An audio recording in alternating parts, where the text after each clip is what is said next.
కేవలం సింధు గారి హస్బెండ్ ఇవని నీ ఒంటి మీద చేయవేయట్లేదు. ఆ మర్యాద కాపాడుకో. సార్ సార్, అసలు నేను సింధు గారి హస్బెండ్ని కాదు సార్. అతని పేరు యశ్, నా పేరు కాశీ. అతన్ని కలవాలని చూస్తుంటే మీరు నన్ను తీసుకొచ్చారు సార్. అబ్బబ్బబ్బబ్బబ్బా, భలే డ్రామాలు ఆడుతున్నావురా. నువ్వు యశ్వి కాదా?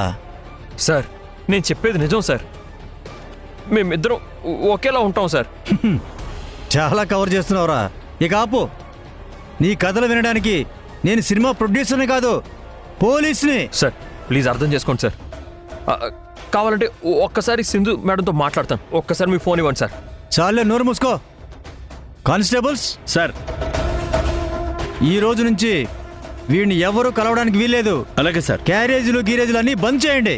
వీడు నా కస్టడీలో ఉండే వరకు ఒళ్ళు జాగ్రత్తగా పెట్టుకుని పని చేయండి. Okay sir. సార్ ఒకసారి నేను చెప్పేది వినండి సార్, ప్లీజ్ సార్. నోట్లోంచి ఒక్క మాట వచ్చిందో మొత్తం ఫ్యామిలీని తీసుకొచ్చి సెల్లో పడేస్తాను. జాగ్రత్త. పోలీసు కెలక్కో.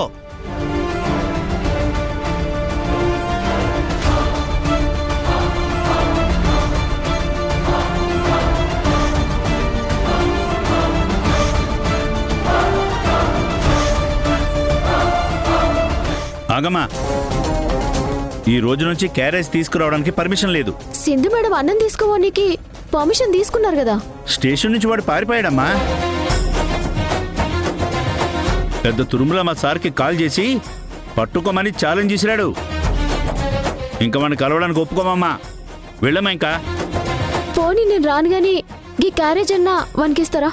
వద్దమ్మా, మా సార్ చాలా కోపంగా ఉన్నారు. ఆయన వద్దని చెప్పాక కూడా మిమ్మల్ని పంపిస్తే లోపల ఆయన్ని కొడతారేమో. నువ్వు వెళ్ళిపోమ్మా. సరే అండి, రోజుకొక్కసారి వస్తాను గాని కలవను, బయటనే ఉంటా. వాడు లోపల ఎట్లున్నాడో నాకు చెప్తే చాలు. సరే అమ్మా. ఏమైంది ఇడికి? సచ్చినోడు పోయి పోయి ఇప్పటికి గొడవలు గొంతెచ్చుకుంటాడు. లేని దానికోసం ఆశపడి నోటికాడ కూడు పోగొట్టుకుంటూ అంటే గిదే. దేనికి పెనువిటికి ఇట్లా చేస్తున్నావు? ఇంకెప్పటికి మారుతావు? అసలు ఈ జన్మలు మారుతావా మారవా?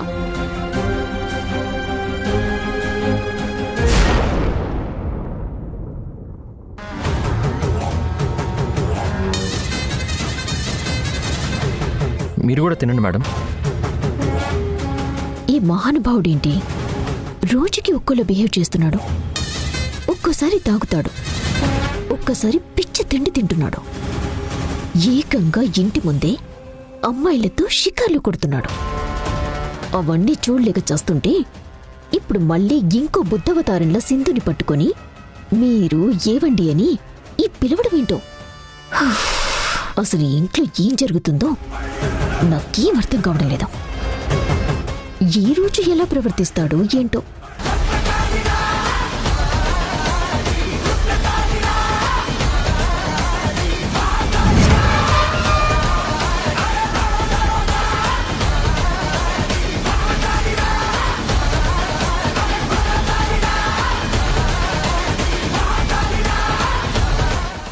మన్కి కిరికిరి. నన్ను లాకప్లో పెట్టించి ఈడ నీ మొగుడిని తీసుకొచ్చి చక్రం తిప్పాలనుకున్నావు కదా సింధు. ఇప్పుడు ఈ కాశీగాడు వచ్చిండు. నీ ఒరిజినల్ మొగుడు ఆడ లాకప్లున్నాడు. ఇప్పుడు నా విశ్వరూపం చూపిస్తా. నేనే యశనని నమ్మిస్తా. ఏం జరిగిందో నీకు అర్థమయ్యేలోపు నీ కాడున్న పైసలన్నీ గుంజుకొని పారిపోతా. Sindhu darling, I'm coming.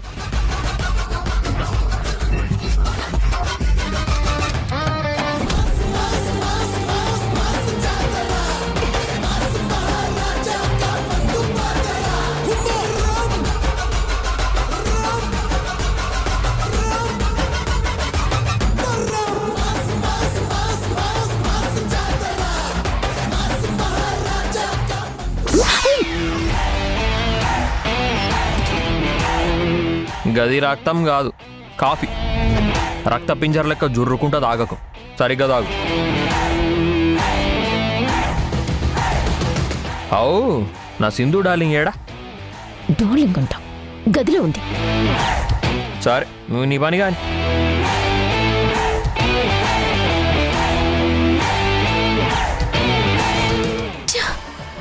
నిన్న మొన్నటి వరకు చాలా సాఫ్ట్గా ఉన్నాడు. ఇప్పుడు ఇలా బిహేవ్ చేస్తున్నాడేంటి? మళ్ళీ ఏమైంది వీడికి? గొప్పదేసి దయ్యం కనిపట్టిందా? రోజుకొకలా బిహేవ్ చేస్తున్నాడు.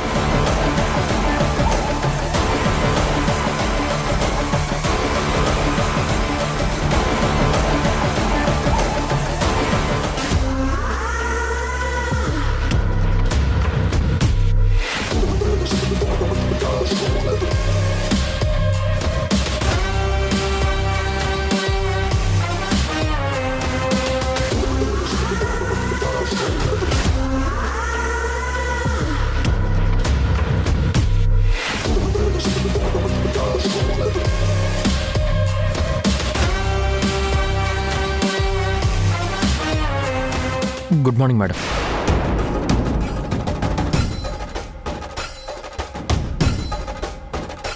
మళ్ళీ ఇంకొక అబద్ధం చెప్పి మీ మీదున్న ఈ మాత్రం గౌరవం కూడా పోగొట్టుకోకండి.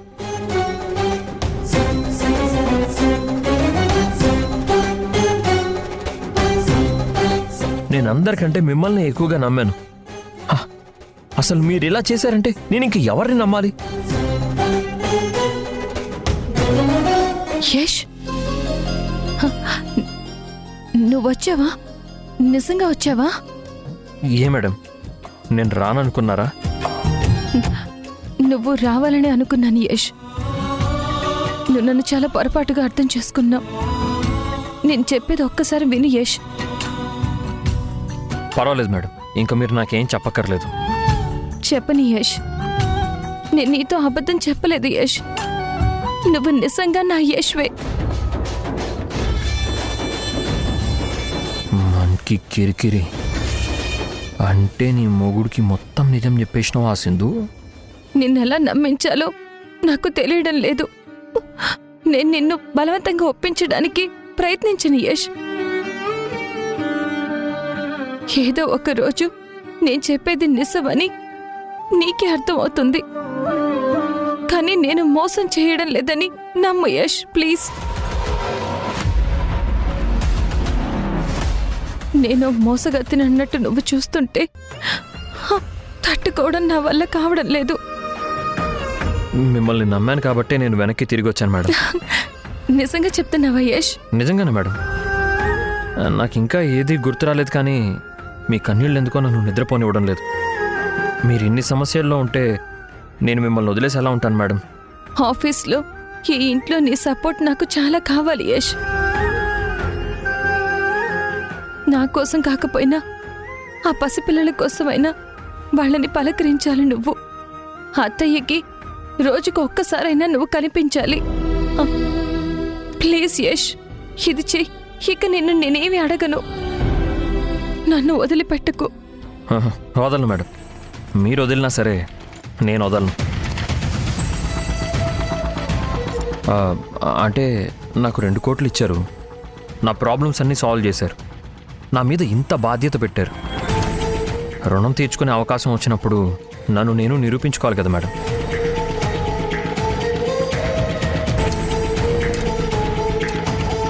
చాలా థ్యాంక్స్ యష్.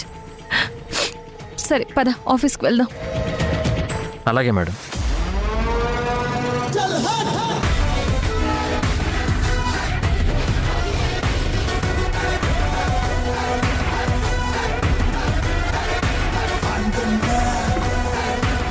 మేడం, ఈరోజు మనకి ఆఫీస్లో ఏం పనులు ఉన్నాయి?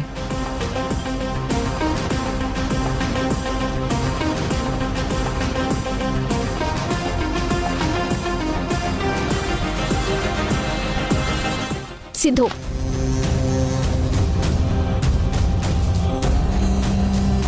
యష్ ఎందుకు నిన్ను మేడం అని పిలుస్తున్నాడు?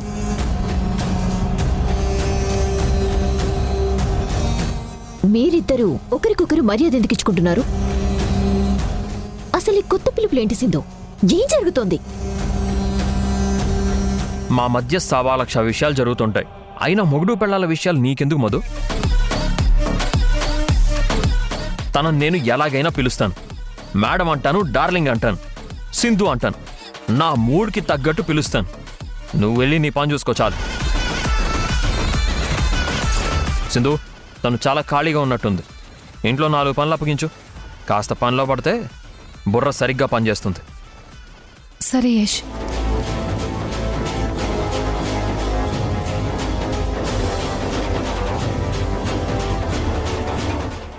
సారీ మేడం, తనకు అనుమానం రాకుండా నమ్మించడానికి మిమ్మల్ని పేరు పెట్టి పిలవాల్సి వచ్చింది. పర్లేదు యష్, నువ్వు నన్ను పేరు పెట్టి పిలిస్తేనే నాకు ఇష్టం. సరే పద.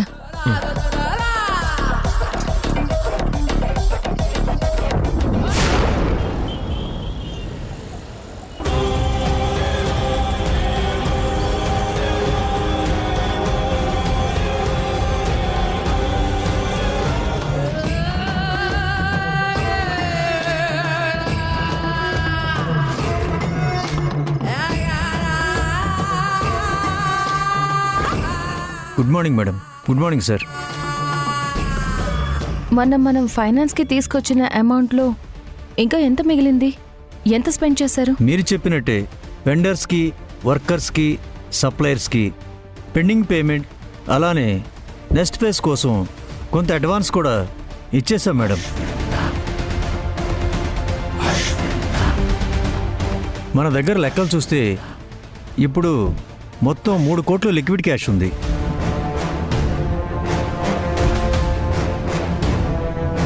యష్ సార్ చెప్పినట్టు ఆ అమౌంట్ డిపాజిట్ చేయలేదు మేడం. మన అవసరాలకు ఉంటుందని ఆఫీస్లోనే ఉంచాం. మనకి కిరికిరి 47,000 కోట్లు అయిపోయినాయా? ఏందిరా, నాకంటే ఎక్కువ ఖర్చు పెట్టిర్రు. నేను ఉయ్యి వారం కూడా కాలేదు, అప్పుడే 47 కోట్లు స్వాహా చేసిర్రా. మంచినీళ్ళ లెక్క దారుణంగా ఖర్చు పెడుతుర్రు కదరా. నో ప్రాబ్లం, మనం డబ్బు గురించి ఆలోచించొద్దు. అవసరమైతే ఇంకో 50 కోట్లు ఫైనాన్స్ తీసుకుందాం. మన వర్క్ త్వరగా ఫినిష్ అవ్వడం ముఖ్యం.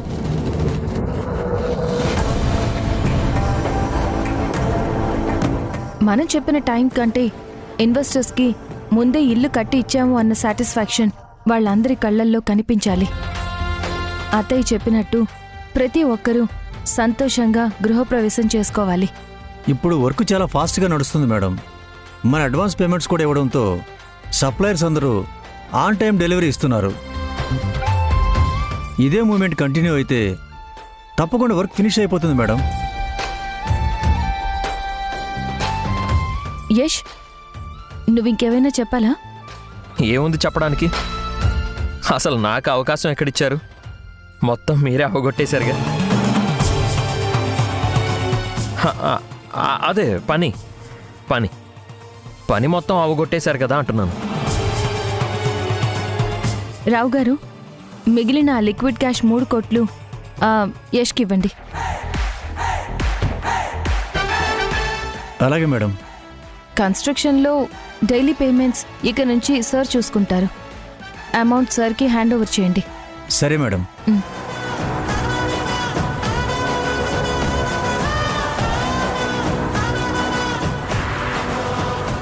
అయినా నా దగ్గర ఎందుకు మేడం అంత డబ్బు? అకౌంటెంట్ దగ్గర ఉంటేనే మంచిది కదా. అదేంటి యష్, ఇక నుంచి పెండింగ్ పేమెంట్స్ అన్నీ నువ్వే చూసుకుంటానని చెప్పావు కదా. అవును, చెప్పాను గుర్తుంది మేడం. మరి ప్రతిసారి నువ్వు అకౌంటెంట్ని డబ్బులు అడగడం ఎందుకు యష్? అందుకే నీ దగ్గరే పెట్టిస్తున్నాను. వాళ్ళ దగ్గర పెట్టి క్యాష్ ఉందిలే. ఓకే మేడం, ఈ డబ్బు ఎలా ఖర్చు పెట్టాలో నేను జాగ్రత్తగా ప్లాన్ చేస్తాను మేడం. మీరేం కంగారు పడకండి. నాకెందుకు కంగారు? నీ మీద నాకు ఆ నమ్మకం ఉంది. అసలు నువ్విచ్చిన ఐడియా వల్లే 50 కోట్లు ఫైనాన్స్ తీసుకురాగలిగాం. ఆగిపోతుంది అనుకున్న వర్క్ పరిగెడుతుంది. మళ్ళీ అందరిలో ఒక కొత్త ఎనర్జీ వచ్చింది. నిజంగా నువ్వు చేసిన ఈ హెల్ప్ ఎప్పటికీ మర్చిపోలేను. Thank you Yash.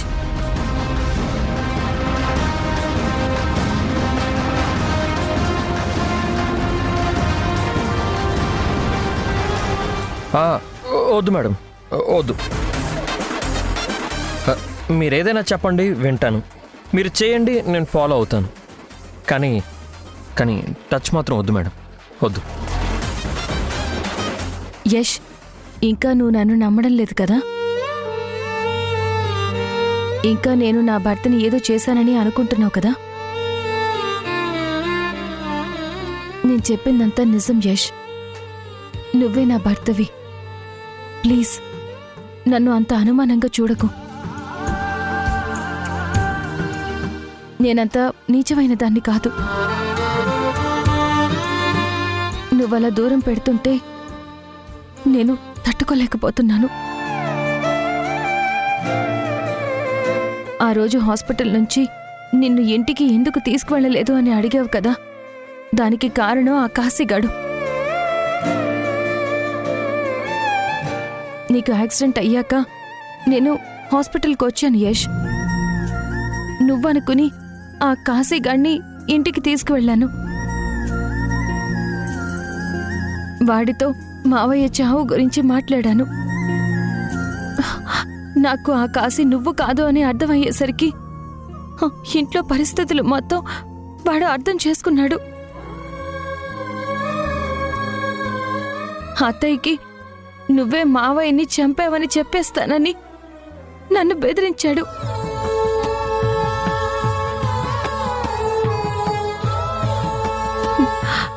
నువ్వు నీ జ్ఞాపకాలు మర్చిపోయి కాశీ వాళ్ళ ఇంటికి వెళ్ళిపోయావు.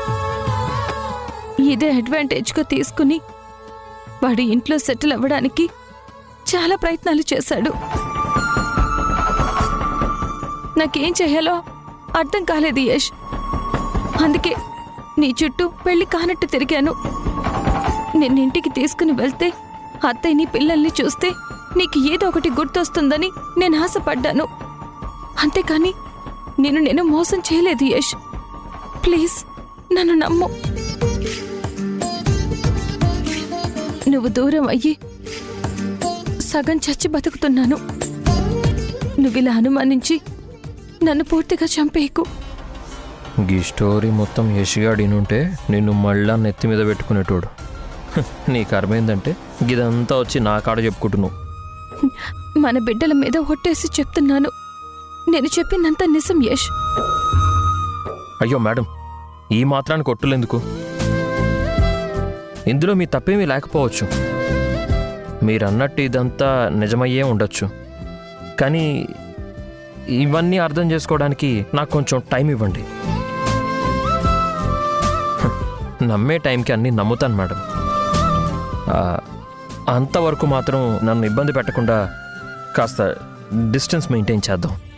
పర్లేదు యష్, నేను చెప్పింది నువ్వు విని అర్థం చేసుకోవడానికి ప్రయత్నిస్తాను అన్నావు. పర్లేదు, నీకు చిన్నగా అన్నీ గుర్తొస్తాయన్న నమ్మకం నాకుంది. కానీ అప్పటి వరకు నన్ను పిల్లల్ని వదిలి వెళ్ళను అని నాకు ప్రమాణం చేయి.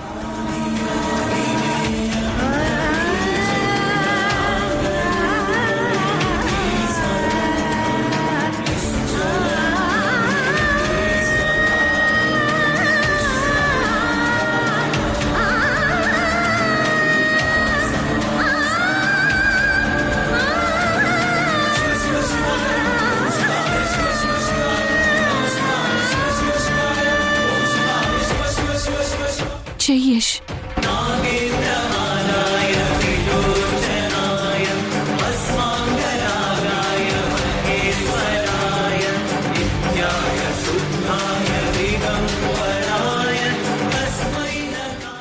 మేడం,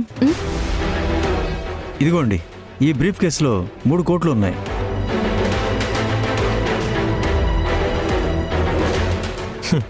మూడు కోట్లు బుజ్జివి నన్ను ఎదుక్కుంటూ వచ్చేసినాయి. 50 కోట్లు అనుకున్నా, చివరికి 3 కోట్లైనా వచ్చినాయి. ఈటైనా కొట్టేసేయాలి. స్లాబ్ వర్క్లో ఏదో ప్రాబ్లం వచ్చింది, సైట్లో ఇష్యూ అవుతుంది. యష్, నేను వెళ్ళి ఆ ప్రాబ్లం సాల్వ్ చేస్తాను. నువ్వు ఇక్కడ చూసుకో. సరే సింధు.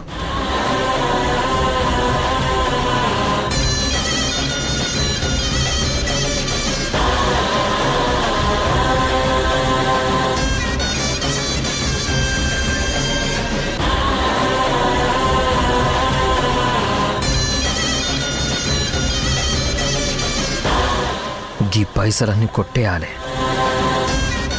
ఏ టైంలో ఏం జరుగుతుందో తెలియట్లేదు. వీటిని తీసుకొని బెట్టింగ్కి వెళ్ళిపోవాలి.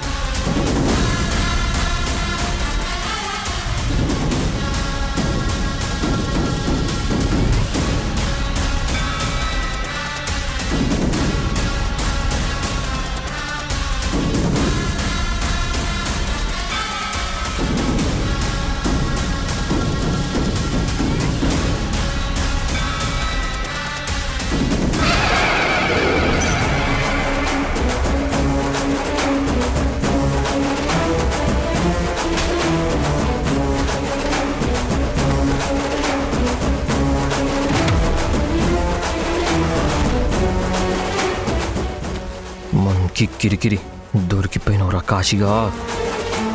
ఏం చేస్తున్నావు యష్? క్యాష్ తీసుకుని ఎక్కడికి వెళ్తున్నావు? అంటే మేడం ఇంత డబ్బు ఇక్కడ ఉండడం కరెక్ట్ కాదని అనిపించింది. ఎవరిని నమ్మాలో అర్థం కావట్లేదు. పైగా మన దగ్గర ఇప్పుడు కేవలం 3 కోట్లు మాత్రమే ఉన్నాయి. ఇవి మనకి చాలా విలువైనవి. అందుకే ఈ ఇంట్లో సేఫ్గా దాస్తే బెటర్ అనిపించింది. అందుకే వెళ్తున్నాను. నువ్వు చెప్పింది నిజమే యష్. నువ్వెప్పుడు బాగా ఆలోచించి కరెక్ట్ డెసిషన్ తీసుకుంటావు. అందుకే నువ్వు నాకు బాగా నచ్చుతావు.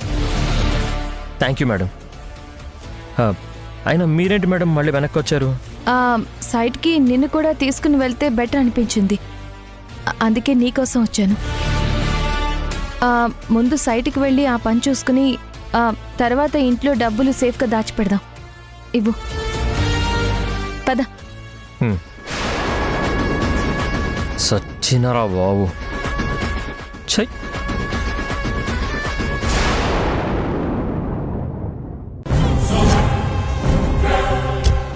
ఏదేమైనా సరే ఈ పైసలు ఎట్టైనా సరే కొట్టేసేయాలి. డబ్బు సేఫ్గా ఉండాలి అంటే అత్తయ్య దగ్గర ఉండడమే కరెక్ట్. ఇందులో 3 కోట్లున్నాయి అత్తయ్య. మా దగ్గర ఉండడం సేఫ్ కాదు. అందుకే మీకిస్తున్నాను. చూస్తావేంటి యష్? Briefcase అత్తయ్యకివ్వు.